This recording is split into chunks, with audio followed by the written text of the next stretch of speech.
mbokk yi saxoo di safoo di seetaan émission Kër Docteur ñu ngi leen nuyu di leen ziar di leen ñaanal jàmm.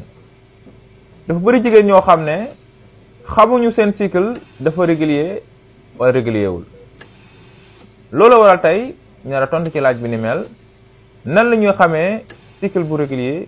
ngi tontu ci laaj bi dañ leen fàttali lan mooy cycle menstruel kàlla may kocc. dañ leen fàttali tamit lan mooy cycle bu normal ak bu normalul pour wutaloo ko ak cycle bu régulier.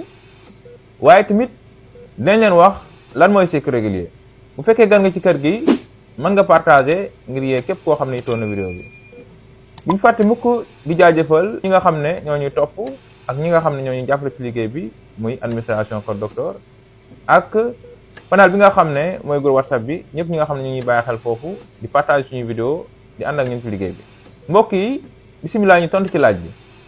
cycle menstruel mooy bés bi nga xam ne ko jigéen commencé na gis deret ba set ba mu commencé at gis deret moo xam ci biir weer bi la wala ci beneen weer bi ci topp. lan mooy cycle bu normal ak bu normal dañuy fàttali ne cycle bu normal wutee na ak cycle bu régulier ndaxte cycle mën na normal régulier waaye mën na ñàkkaa normal pare régulier. cycle bu normal mooy cycle boo xam ne ñu ngi ko xayma ci 21 jours maanaam ñaar fukki fan ak benn ba 35 jours maanaam fanweeri fan ak juróom. bu fekkee sa cycle yeggul ci 21 jours maanaam gën na ko néew boobaa normalul.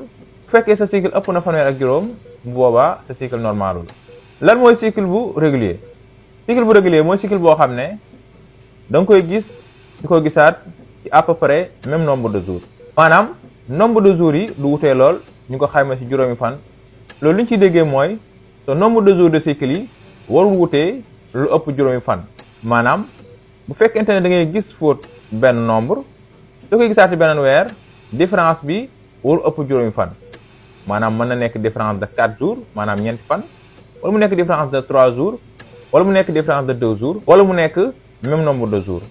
par exemple ki nga xam ne dafa am benn règle boo xam ne 27 jours la beneen weer mu gis ko mu nekk 20 jours wala 21 jours su boobaa différence bi ëpp na 5 jours kon c'est pas régulier. mbokk yi tontu bi loolu la woon ay leeral wala ay laaj ci commentaire yi ñu feebar yàlla na yàlla fëgg seen bopp leen jox dig daje ci benn week-end jërë ngeen jëf.